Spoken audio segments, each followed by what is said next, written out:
Hello বন্ধুরা, স্বাগত জানাচ্ছি আজকের আলোচনায়। কানাডা এবং কানাডার বাইরে থেকে যারা আজকের এই আলোচনা শুনছেন সবার জ্ঞাপনার্থে বলছি যে সর্বশেষ 6 মে 2025 সাল পর্যন্ত কানাডার বিভিন্ন ক্যাটাগরির অ্যাপ্লিকেশনের যে প্রসেসিং আপডেট সেটা নিয়ে তথ্য শেয়ার করব আজকে।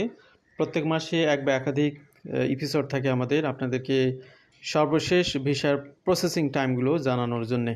আশা করছি এখান থেকে অনেকে উপকৃত হন। প্রায়ই আমাদেরকে প্রশ্ন করেন, বিভিন্ন ক্যাটাগরিতে আবেদন করে আমাদেরকে প্রশ্ন করেন যে কতদিন সময় লাগবে। অ্যাকচুয়ালি কতদিন সময় লাগবে সেটা আমাদের পক্ষে বলা মোটেও সম্ভব না। এটা সংশ্লিষ্ট ইমিগ্রেশন অফিসারের হাতে। কানাডার প্রধানমন্ত্রীও এটা জানে না যে আপনার অ্যাপ্লিকেশনের প্রসেসিং হতে কতদিন লাগবে, কারণ একটা অ্যাপ্লিকেশনের প্রসেসিং নির্ভর করে সেই অ্যাপ্লিকেশনের মেরিটের উপরে। আপনার অ্যাপ্লিকেশনটা যদি সব কিছু ঠিক থাকে, ডকুমেন্ট যদি ভালো হয়, ইমিগ্রেশন অফিসার যদি রুটিন ওয়ার্ক করে, তাহলে আপনার অ্যাপ্লিকেশনটা নর্মাল যে প্রসেসিং টাইম শো করে, যেটা আজকে দেখবেন যে স্ট্যান্ডার্ড প্রসেসিং টাইম কোন সময়টি সেটি আমরা মেনশন করব, সেই সময়ের মধ্যে প্রসেস হবে। কোনো কারণে আপনার অ্যাপ্লিকেশনে যদি ভুল থাকে, আপনার অ্যাপ্লিকেশনের ডকুমেন্ট যদি আপ টু দ্য মার্কে প্রোভাইড করা না হয়, অথবা আপনার সব কিছু ঠিক আছে কিন্তু যেই ইমিগ্রেশন অফিসার আপনার ফাইলটি হ্যান্ডেল করতেছে তার হাতে হয়তো প্রচুর ফাইল, তিনি হয়তো ব্যাকলগ নিয়ে অনেক কাজ করতেছেন, এই কারণেও অনেক সব কিছু ঠিক থাকার পরেও আপনাদের অ্যাপ্লিকেশন প্রসেসিংটা দেরি হতে পারে, ডিলে হতে পারে। এই কারণে আমাদেরকে যদি প্রশ্ন করেন কতদিন লাগবে, এটা কখনোই অ্যান্সার দেওয়া সম্ভব না। স্ট্যান্ডার্ড টাইমটা আমরা সবসময়ই আপনাদেরকে আপডেট করি, এই টাইমটা অলওয়েজ চেঞ্জ হয়। এই জন্যে মাসে এক বা একাধিক সময় আমরা আপনাদেরকে আপডেট করি।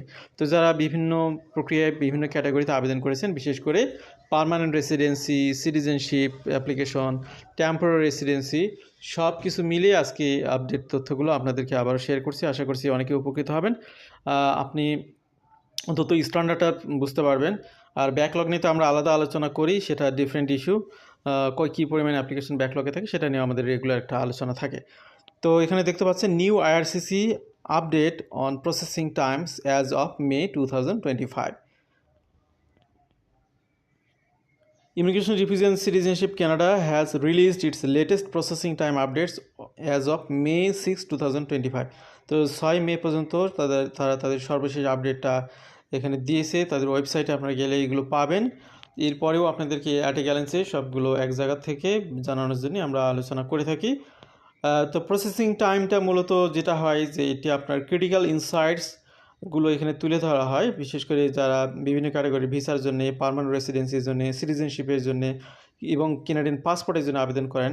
এই সব কিছু মিলিয়ে একটা ক্রিটিক্যাল অ্যানালাইসিস থাকে এই আলোচনাগুলোতে বা এই তথ্যগুলোর মধ্যে। এখানে সিটিজেনশিপের ক্ষেত্রে আমরা দেখতে পাচ্ছি যে সিটিজেনশিপ গ্র্যান্ট হতে এখানে 10 মাস সময় লাগতেছে।